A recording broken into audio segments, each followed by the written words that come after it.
এক নম্বর কমেন্ট, দাদা বলছি যে ডেমোটা কি নতুন সিলেবাস বা পুরনো সিলেবাস এরকম বলে দিচ্ছে?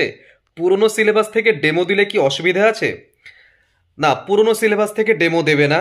11-12 ক্ষেত্রে নতুন সিলেবাস থেকেই ডেমো দেবে। এটাই উচিত যে নতুন সিলেবাস থেকে ডেমো দেবা। তোমার যদি পুরনো সিলেবাসের কিছু রেডি থাকে, দেখবে যে পুরনো অনেক কিছুই নতুন সিলেবাসে আছে। তোমার যদি সেগুলোই রেডি থাকে তুমি সেগুলোই রেডি করো। কিন্তু পুরনো সিলেবাসে ছিল কিন্তু নতুন সিলেবাসে নেই, এমন ডেমো না দেওয়াই উচিত, কারণ সেগুলো এখন আর পড়ানো হচ্ছে না 11-12-এ।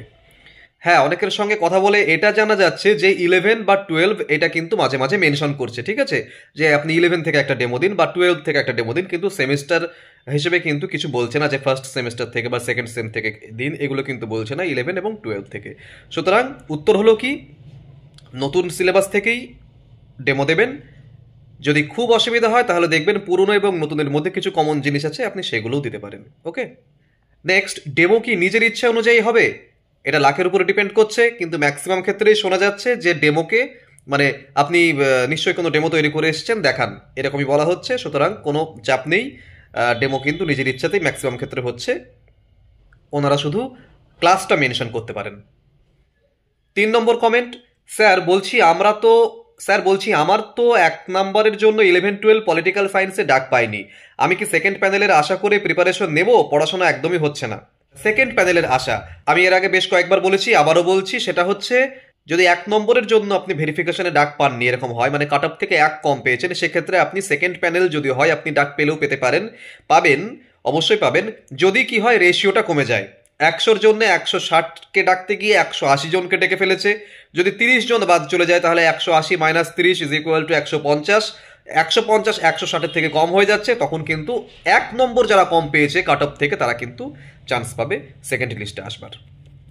4 নম্বর প্রশ্ন, স্যার ডেমোটাও কি ইংলিশেই দিতে হচ্ছে? হ্যাঁ, ডেমো ইংলিশেই দিতে হবে, টোটালটাই ইংলিশে দিতে হবে। খুব ছোট ছোট ইংলিশ, খুব ইজি ইংলিশে বলবার চেষ্টা করুন। ডেমো কিন্তু ইংলিশে হচ্ছে, যারা ইংলিশের সাবজেক্টে আছেন তাদের কথা মতো এটাই বোঝা যাচ্ছে যে সমস্ত কনভারসেশন ইংলিশেই হচ্ছে, এবং কোনো অসুবিধা হওয়ার কথা নয়, একটু প্র্যাকটিস করুন, হয়ে যাবে। 6 নম্বর প্রশ্ন, স্যার আপনি যে সিচুয়েশন বেসড কোয়েশ্চেন্সগুলো দিচ্ছেন, ভিডিও দিচ্ছেন, ওগুলো জিজ্ঞেস করছে? অবশ্যই জিজ্ঞেস করছে। সিচুয়েশন বেসড প্রশ্নগুলো অবশ্যই আসবে প্রাসঙ্গিকতার মাধ্যমে।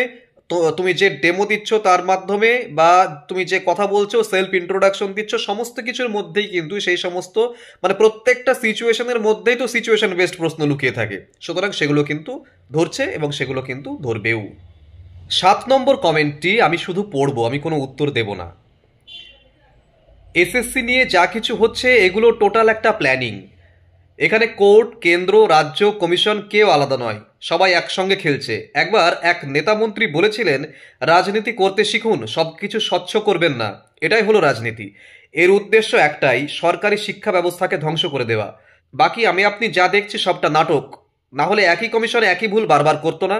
কমিশন নোটিশে কেন উল্লেখ করলো না যে তাদের শুধুমাত্র চাকরি গেছে, সেই আনটেন্টেড চাকরিহারারাই অভিজ্ঞতার নম্বর পাবে, বাকিরা কেউ পাবে না? অথবা শুধুমাত্র আনটেন্টেডদের নিয়ে কেন পরীক্ষা হলো না? পরীক্ষার পর কেন এত জটিলতা হবে? কোর্টের উচিত ছিল এটা পরিষ্কারভাবে বলে দেওয়া, পুরো অবিচার চলছে। নইলে যারা দুর্নীতি করলো তাদের কেন আইনের আওতায় আনা হলো না? তাদের কেন কোনো সাজা দেওয়া হলো না? কমিশন যে একাই ভুল করছে তা নয়, সবার উদ্দেশ্য একটাই, সবকিছু ঘেঁটে দাও। অথচ মজার জিনিস হলো ডিএ মামলার রায় দিতে অযথা দেরি, নিযুক্ত শিক্ষকদের অযথা টেট দিতে বলা। কেউ ছাত্রছাত্রীদের কথা আর ভাবে না। শিক্ষক ছাড়া কি করে স্কুল চলবে কেউ ভাবে না। কেউ স্কুলের পরিকাঠামোর উন্নতির কথা ভাবে না। সামগ্রিক একটা পরিকল্পনা চলছে, সরকারি শিক্ষা ব্যবস্থাকে ধ্বংস করে দাও। এদিকে আমি আপনি বেকার ছেলে মেয়েদের পিছনে পড়ে রয়েছি, অযথা একে অপরকে দোষারোপ করছি। আপনি একদম ঠিক কথা বলেছেন। অনেক ভিডিওতে আমি এই কথাটাই বলবার চেষ্টা করছি যে সবকিছু ঘেটে হয়ে যাচ্ছে। আপনি সত্যি কথা একদম সহজ করে বলেছেন, ঠিক বলেছেন।